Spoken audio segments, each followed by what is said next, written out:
का सहारा प्रदान करे। ये संत के शब्द, ये प्रवचन कोई साधारण चीज नहीं है।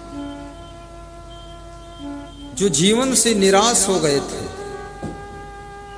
घर बार से उदास हो गए थे,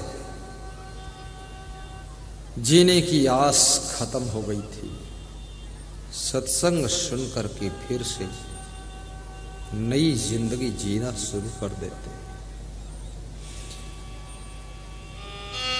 जिनका पति नहीं रह गया,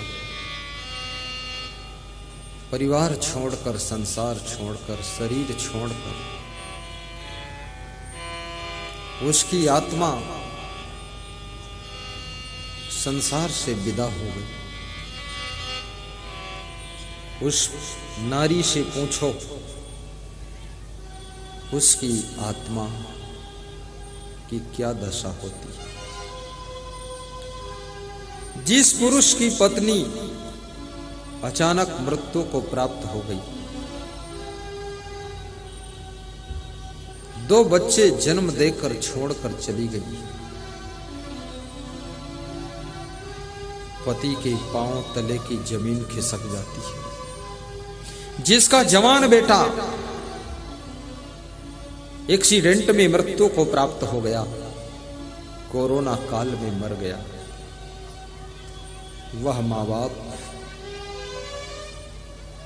मरे हुए जैसे हो जाते हैं।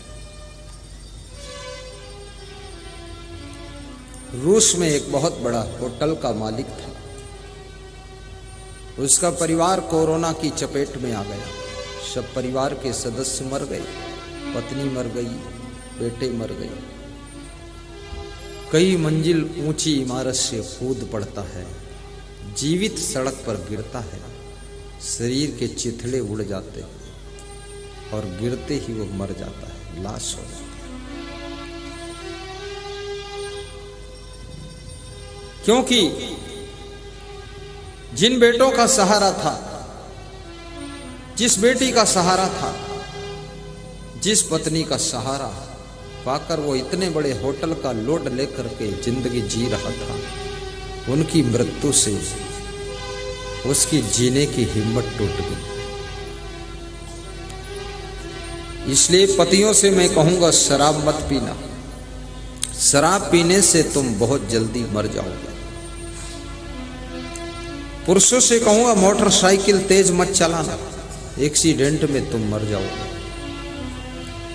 तुम्हारे बेटे और बेटी, तुम्हारी पत्नी, तुम्हारे माता पिता का सहारा टूट जाएगा। तुम इतनी तेज स्पीड में मोटरसाइकिल क्यों दौड़ाते हो? कितने लोग इतनी तेज मोटरसाइकिल चलाते हैं, पीछे बैठी हुई उनकी पत्नी वो बिलदौर में गिर जाती है, वो पिपरा बाजार पहुंच जाते हैं। ये पत्नी को गठरी समझ रखा है क्या? थोड़ा धीरे गाड़ी हांको, बैठन वाली धर्म पत्नी।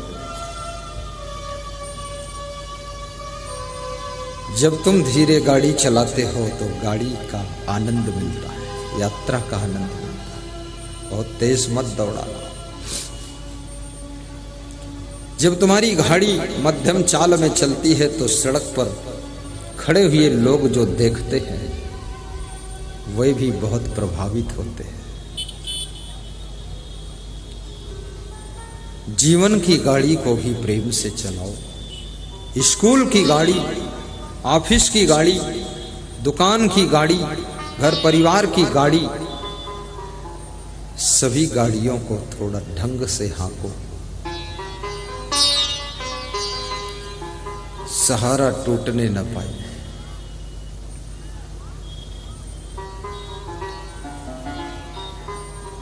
जो महान शिष्य होते हैं, गुरु भी उनका सहारा मानता है। समझदार पुत्र, संस्कारी बेटी,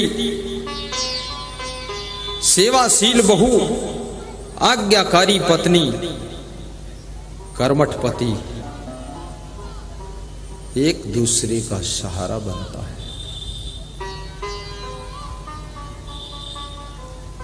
ज्ञानी गुरु, निर्माणी शिष्य, ये सब सहारा के केंद्र होते हैं।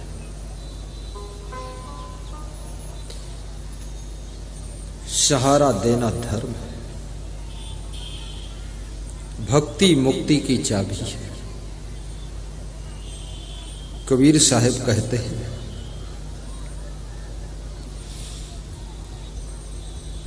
संसार की ठोकरें खाकर इंसान जब टूट जाता है तो ज्ञान के सहारा से पुनः मजबूत हो जाता है। ज्ञान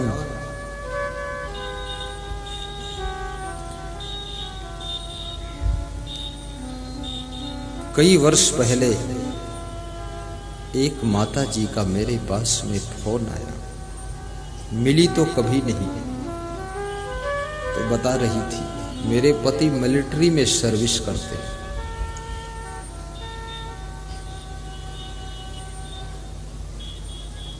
6 महीना बाद लौट कर आती है।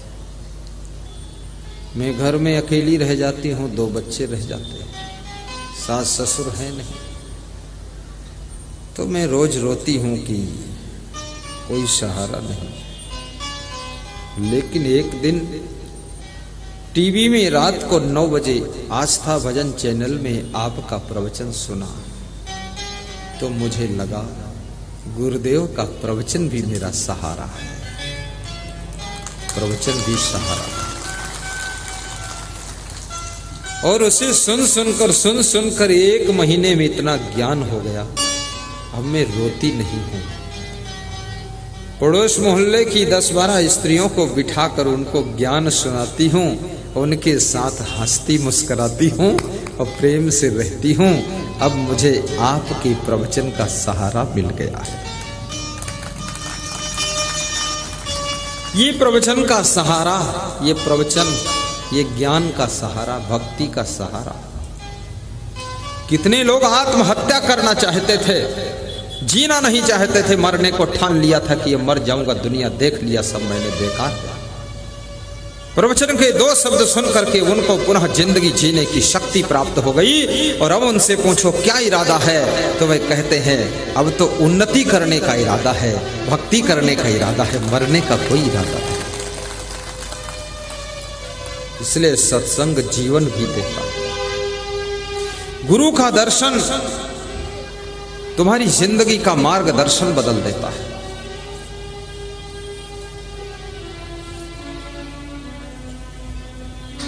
एक विचारक ने बहुत अच्छा कहा है, बुझ गई शम्मा तो जल सकती है,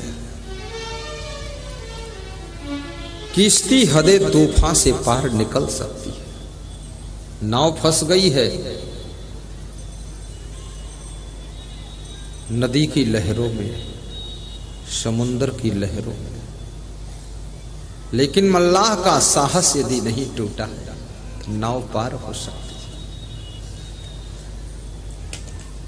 दीपक बुझ गया है, जलाने की कोशिश करो तो फिर जल सकता है। बुझ गई शम्मा तो जल सकती है, किश्ती हदे तूफान से पार निकल सकती है। ये मुसाफिर मायूस न हो और इरादे न बदल, तकदीर किसी भी वक्त बदल सकती है।